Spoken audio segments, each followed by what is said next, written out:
Welcome at this video about the private law assignment you all made. I will try to guide you through the answers to the assignment. And I made it as easy as possible by making a PowerPoint for you, and just to give you an overview of what I was looking for in the answers. So there were five questions in total, and some of those questions were easy, and some of them were not. I made some general remarks, and I tried to explain as good as possible to you why I was looking for certain aspects or certain elements in the different questions. But those are the general remarks. So my first general remark is really easy. Just answer the question. And what a lot of you did was elaborate upon a topic which wasn't precise. So you weren't precise on giving me an answer on the topic. So for example, the first question was just a really simple one. Who's responsible in the different contract models for design and for construction? And a lot of you elaborated on roles, responsibilities, work done, and so on and so on. Mentioned all kinds of articles and paragraphs. It was a really simple question. Who's responsible for design and who's responsible for construction using the different contract models? So just a general remark, or also for other assignments or examinations, just take a good look at the question and answer the question. And when answering the question, be precise. So do not elaborate beyond the topic, just keep it in a legal context, because this is a legal assignment. So I'm looking for a legal answer, no elaboration on management, construction management or anything, or the pros and cons of working in one contract model with one contract model or with another contract model. I'm just looking for legal answers because I'm a lawyer and you're following the course governance and legal and governance. So that's it. And refer to articles and paragraphs in the general terms and conditions. So be precise in that. Don't refer to the book, but refer to the paragraph in the general terms, which state what you just stated. So that's what lawyers do. They look at the general terms and conditions or the law, and they mention the article in the law, and they don't mention literature or anything. And use the exact wording of those articles. So don't paraphrase it and make it your own view on a certain aspect. Just be precise, because you need to be precise when you're talking about law, and especially about paragraphs and articles in the law or in general terms and conditions. And just one general remark. Some of you did really well and handed in something really nice and did spell check, and others didn't, and just delivered something which I thought could use a second reading. So. Now some remarks on the questions themselves. So I looked at the questions 1, 2, and 3 in conjunction. So if you were really elaborate on the first one and really short on the second one, I just looked at question 1, 2, and 3 and tried to figure out if you gave an answer to either 1, 2, or 3 in those questions. So if you manage those questions, you would obtain, I don't know, 5 or 6 already. So that would be really easy, 6, I guess. But I reviewed them in conjunction. So if you stated in question 1 an answer which was about liability, and you didn't state it in question 2, then you still obtain points for those. So question 1.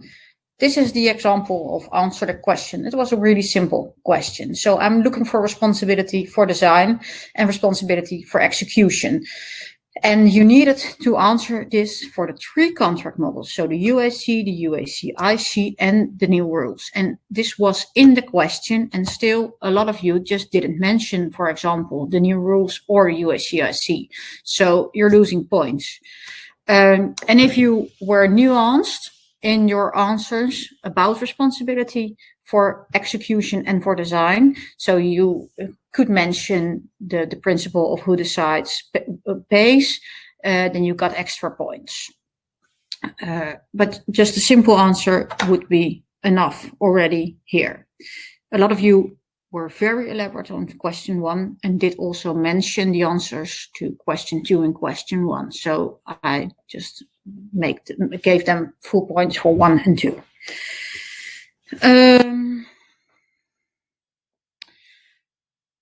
Also, what helped if you stated that in the UAC-IC design and construction are part of the contract for the contractor. So he's responsible for design and construction. But if you mentioned that it doesn't imply that the contractor carries all design responsibility, then would be better.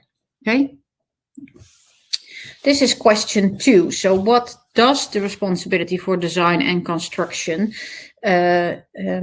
mean for the liability and for the liability limitation? So I'm specifically looking here for liability and liability limitations in the 3 contract models regarding design and construction. So you needed to answer the 3 models, the USC, the USC-IC, and the new rules.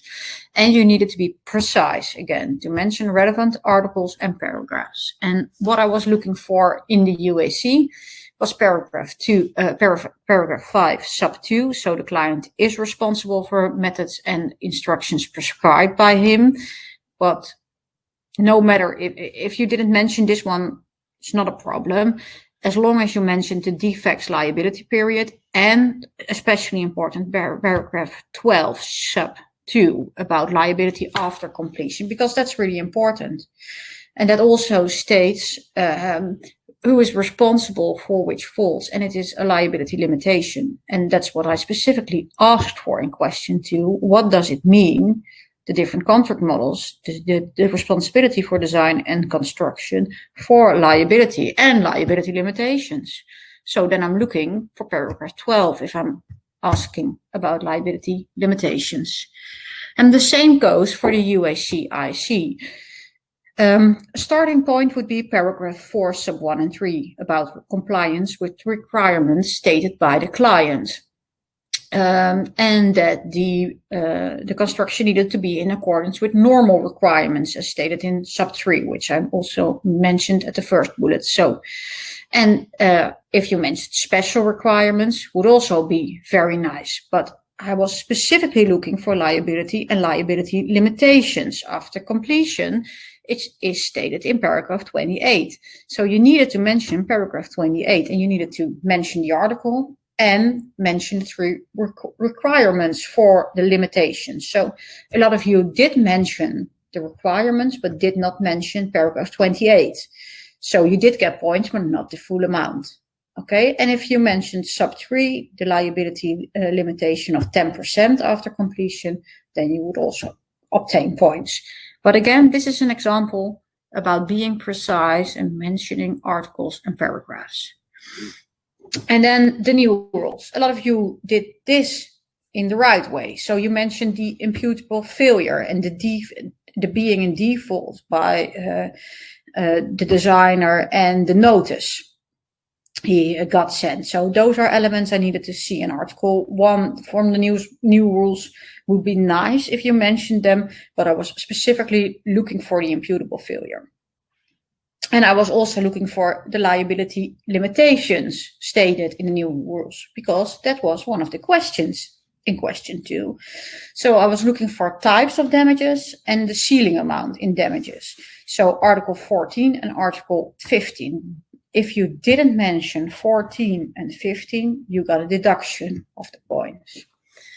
So that's the part about the liability and the liability limitations in those 3 contract models. And then question 3 was some kind of recap of the 3 models.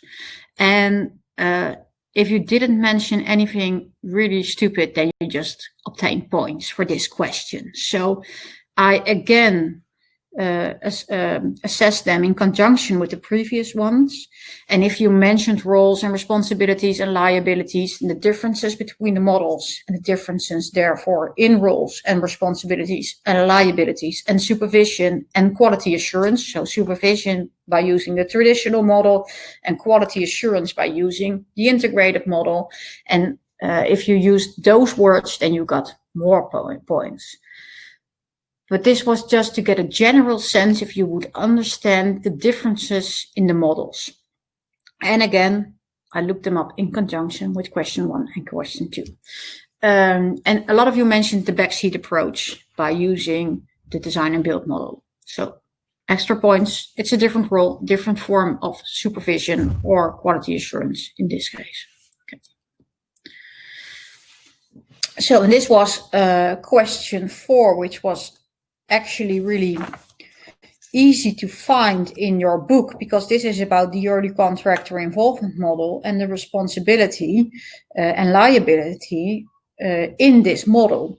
And I explicitly handled this subject in the lectures. So you could have seen this, and a lot of you already saw my reference to the pie and the different pieces of pie and the responsibilities. But I was also looking for Article 12 and Article 13. And Article 12, preferably a literal quotation of it. So it's about responsibility for your own part, and I needed to see that there was no collective liability. And if you quoted Article 12, that would be visible. And if you mentioned Article 12, then you got extra points. And if you mentioned Article 13, really important, because it's about the limits of liability, and that's what I was looking for, because I asked in this question, what difference does it make when the designing, no, this is question 4, what does it mean for responsibility and liability if the contractor, if he was involved in early contractor involvement? So it's about liability, and I need to know what the liability states and what the limits to the liability are. So Article 12, Article 13 needed to be mentioned. And then question 5. This was kind of a tricky one, because I was talking about what the designer could do to defend himself when there was a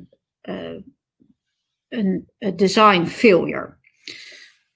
And a lot of you got this wrong, because what can a designer do when he designs something and there's a failure or a fault in the design? He can point at the contractor and say, you had a duty to warn for the design fault. And this duty to warn, it is in the civil code. But I wasn't looking for that, but some of you mentioned it, so I gave points if you mentioned the civil code and the duty to warn.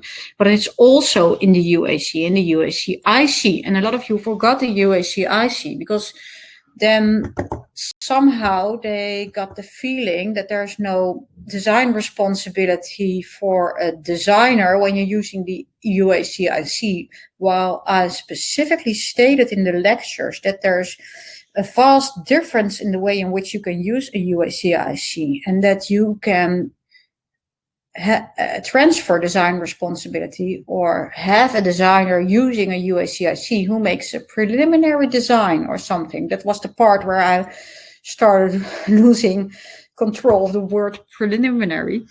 But just know that there is also a duty to warn in the UAC-IC, a duty to warn for design faults, and it's in paragraph 4 sub 7.